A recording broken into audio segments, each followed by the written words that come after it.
y es una de sus mejores novelas, por cierto. No la que van a publicar, sino esta que voy a citar o a utilizar su título, que se ha hecho muchas veces, por cierto, para hablar de algo que se esperaba ya que ocurriera, la crónica de una crisis anunciada. Es lo que está ocurriendo en los hospitales, varios hospitales, pero sobre todo en el Hospital General San Juan de Dios. Desabastecimiento, falta de insumos, problemas para los médicos a la hora de enfrentar un exceso de pacientes.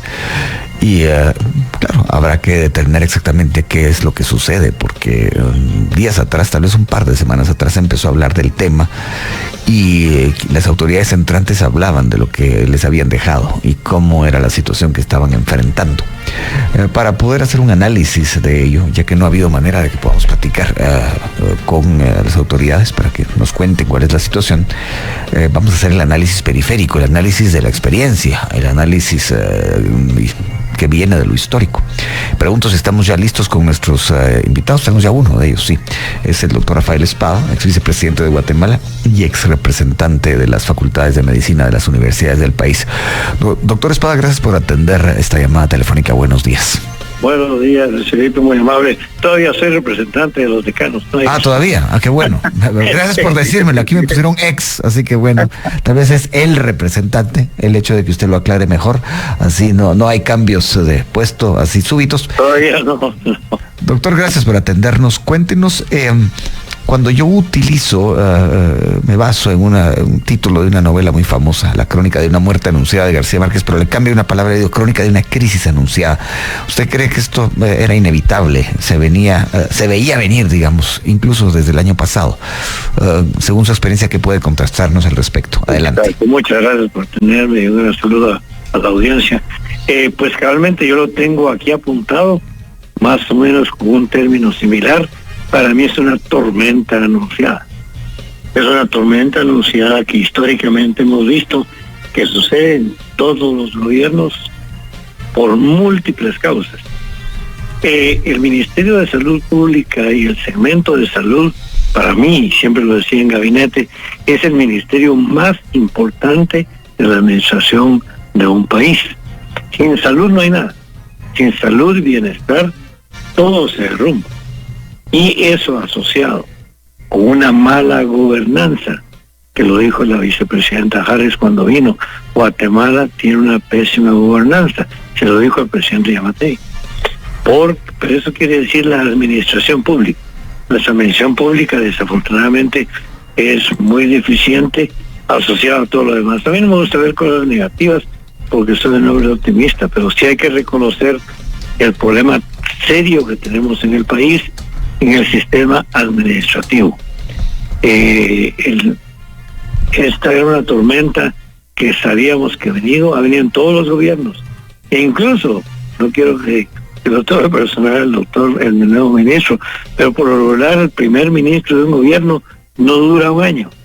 Casi en el primer año, el primer ministro que entra se desaparece porque tiene esta tormenta tan fuerte que lo bota.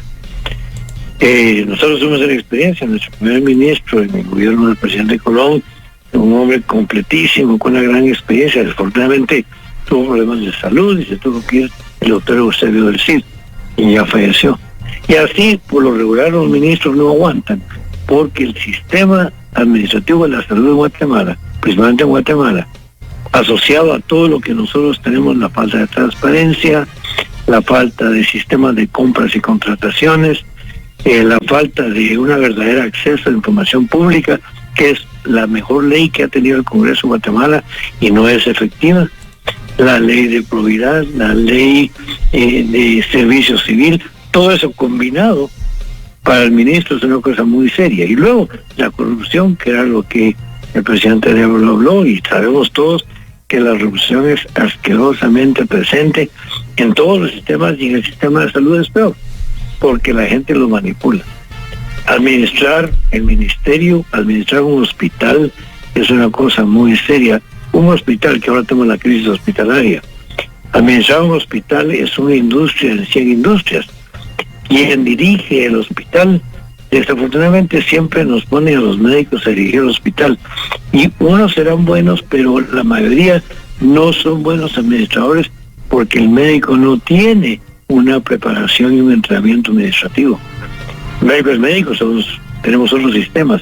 Entonces, el administrador de un hospital es un profesional que tiene que tener mucho conocimiento en administración pública, coordinación, economía, y eso asociado, repito, a la corrupción que existe, nos hace muy vulnerables, y es lo que está pasando actualmente.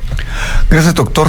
Déjeme contarle que se unen a esta charla la diputada Evelyn Morataya, es parlamentaria de Viva y también preside la Comisión de Salud del Congreso, y el doctor Ludwig Ovalle. Él fue ministro de Salud y también presidente pro tempore del Consejo de Ministros de Salud de Centroamérica y República Dominicana.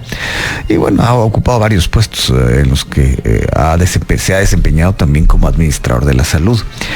Voy ahora con la diputada Evelyn Morataya. Gracias por atender esta llamada, diputada. Buenos días.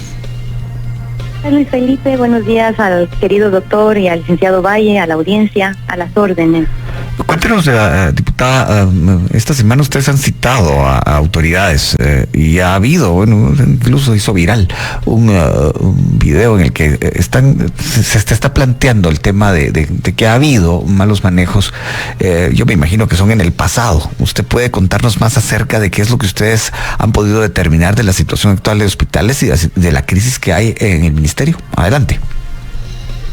Luis Felipe, como decía el doctor Espada, esto no es una tormenta, aquí pasó un tornado y dejó totalmente desmantelados los hospitales públicos y muy abandonados en su infraestructura, en todos los aspectos que uno pueda analizar un hospital público. Yo sigo haciendo fiscalizaciones desde que soy diputada, los 4 años anteriores de la 9ª legislatura, y fui encontrando hallazgos de corrupción en muchos hospitales públicos, y el caso al que te refieres es el del hospital de Nevaj. Recientemente hice una visita por una denuncia que recibí del personal de Nevaj Quiché, una denuncia que ya obraba en las manos del nuevo ministro de Salud, pero todavía no habían tomado acciones. Desde el 9 de febrero este oficio estaba en el despacho superior de salud. Voy a visitarlo y es nada más un ejemplo de lo que pasa en casi toda la red hospitalaria del país. Allí se han enquistado clanes en distintos hospitales, clanes familiares, en donde hay una colusión y complicidad entre el director, el gerente financiero, el de recursos humanos y muchos sindicatos que también se prestan a esta red, que es como un entramado que se apropia de los recursos de cada unidad ejecutora. Esto evidencia los urgentes cambios que tiene que hacer el nuevo despacho superior. Desde la Comisión de Salud nosotros tenemos citado ya a todo el despacho, al ministro, a las viceministras, al viceministro técnico, para el día miércoles 13 a la comisión, que tiene 21 integrantes, representados todos los bloques, para que nos digan cuáles son las acciones ya inmediatas después de casi 2 meses de haber asumido el poder. Será el miércoles 13, el 14 ellos tendrán ya 2 meses en el cargo. Queremos saber cuáles son estas decisiones urgentes, impostergables, para los cambios que cada administración en cada hospital distrital de los 48 hospitales que tiene la red pública del país van a tomar. Y sobre todo porque es importante, Luis Felipe, y que la audiencia sepa que mientras no se fortalezcan el resto de hospitales regionales, distritales del país, la carga de trabajo que tienen los hospitales de referencia, el Hospital Roosevelt y el San Juan de Dios, difícilmente se va a desahogar. Ya ha sido casi una costumbre que directores como del Hospital de Chimaltenango, que allí hay que hacer cambios urgentes, inmediatos, y hospitales como el de Cuilapa, Santa Rosa, los hospitales de Alta Verapaz, que ya están totalmente colapsados, todos los casos los mandan o muchos de los casos de pacientes graves los mandan al Hospital Roosevelt o al San Juan de Dios. Y tenemos 2 diferencias en administración, tanto en el Roosevelt como el San Juan. San Juan siempre se queda sin medicinas y es incomprensible por qué. ¿Por qué Roosevelt no y por qué San Juan sí? Y esto es lo que nosotros queremos saber en la Comisión de Salud, al margen de las fiscalizaciones que como diputada yo he hecho, cumpliendo con mis funciones no solamente de intermediación y legislación. Gracias, diputada. Voy ahora con el exministro de Salud, Ludwig Ovalle. Doctor, gracias por estar con nosotros. Buenos días. Buenos días, Luis Felipe. Buenos días al vicepresidente Espada. Buenos días, honorable diputada. Amable audiencia, muchas gracias por la llamada. Pues en realidad... a usted por contestarla. ¿Qué manda? A usted por contestarla, doctor. Y quisiera, antes que nada, preguntarle, tengo un par de preguntas para usted. Como exministro, ¿usted cree que, digamos, esta crisis que se está viviendo, que se ha vuelto noticia, esto de algún modo era evitable? ¿O usted cree que está la herencia que han recibido las nuevas autoridades, que esto de todas maneras iba a ocurrir? Hasta cierto punto las dos cosas. Era evitable, pero también es la consecuencia de los últimos años de una gestión administrativa deficiente. Recuerdo que por los años del 2006 el que estaba siempre en problemas era el Hospital Roosevelt, y el San Juan de Dios andaba siempre con abastecimiento adecuado. Posteriormente empezó a cambiar las cosas, y en el San Juan de Dios empezaron a ocurrir problemas con las administraciones que se obtuvieron, y fueron malos gestores de los procesos administrativos y malos pagadores de los compromisos adquiridos. Se da cuenta que hoy estamos viendo un problema en que los proveedores no quieren despachar porque les deben dinero. O sea, hay una deuda, la cual en todos los gobiernos ha sucedido. Yo recuerdo que el gobierno, cuando yo estuve al frente del Ministerio de Salud, heredamos una deuda de 140 millones de quetzales, pero en los primeros 2 meses nos sentamos el primer mes, mejor dicho, nos sentamos con los proveedores, reconocimos la deuda, empezamos a pagar e iniciamos los procesos para adquirir el abastecimiento, los insumos para el abastecimiento, porque sabíamos que la red hospitalaria no se detiene.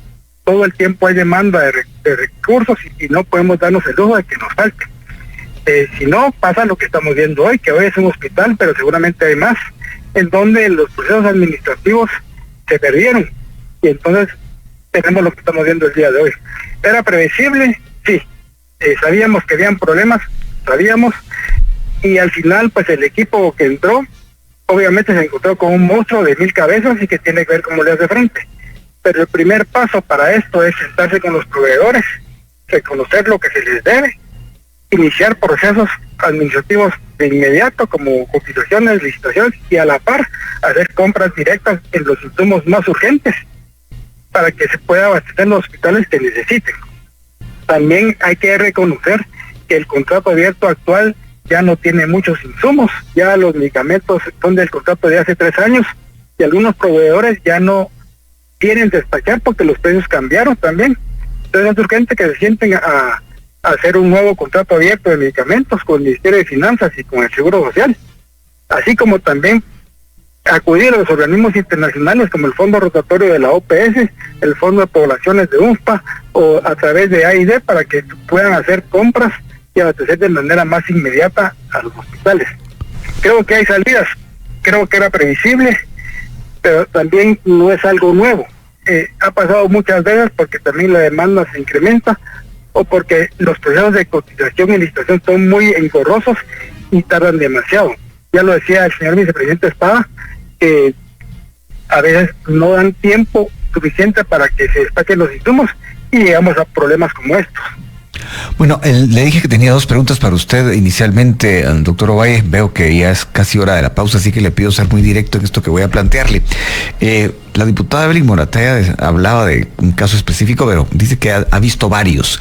Llega la nueva administración y hay, lo que dice la diputada básicamente es que ha encontrado redes de corrupción, incluso grupos familiares enquistados en hospitales. ¿Cuán fácil es realmente llegar y despedir? ¿Cuán fácil es llegar y hasta aquí llegamos, váyase? ¿Eso es así tan como de 2 meses o requiere de algún tipo de proceso un poco más cuidadoso? Pues no es tan fácil, porque como bien dice, hay una red a veces familiares. Yo recuerdo en nuestro tiempo había hospitales donde mirábamos 3 familias que predominaban sus existencias y personas de las mismas familias, y para poder destituir a los trabajadores es un proceso administrativo necesario. Si el ministerio está emplazado, hay que tener orden de juez competente, y muchas veces al hacerlo transcurriendo terminan siendo reinstalados y hay que pagarles salarios caídos. Además, muchas de estas redes están sindicalizadas y son protegidos por los sindicatos que no podemos dejar de mencionar en este caso, en donde tienen mucho que ver en esas redes familiares. no es solo en salud pública, vemos en la portuaria, en el Congreso, que hasta se heredan las plazas entre familias. Entonces no es tan fácil. Y yo creo que hay que ver cuáles son los objetivos estratégicos y los tácticos. En este caso, obviamente, se tener abastecimiento de un táctico, agarrar el control y el liderazgo del ministerio es otro, y el objetivo estratégico es dejar saneado el ministerio, pero eso hay que hacerlo en un proceso que no va a ser en 6 meses, eso va a llevar mucho tiempo. Entonces, de momento hay que actuar en lo que se debe hacer de inmediato. Y bueno, eso ha sido todo, espero que les haya gustado el video, y si fue así, pues ya saben, dejen su poderoso like o dislike. Suscríbanse y activen la campanita de notificaciones para no perderse de los nuevos videos. También les recuerdo que ustedes tienen la última opinión en la cajita de comentarios. Así que sin más, yo me despido deseándoles éxito en todo. Así que nos vemos en el próximo video.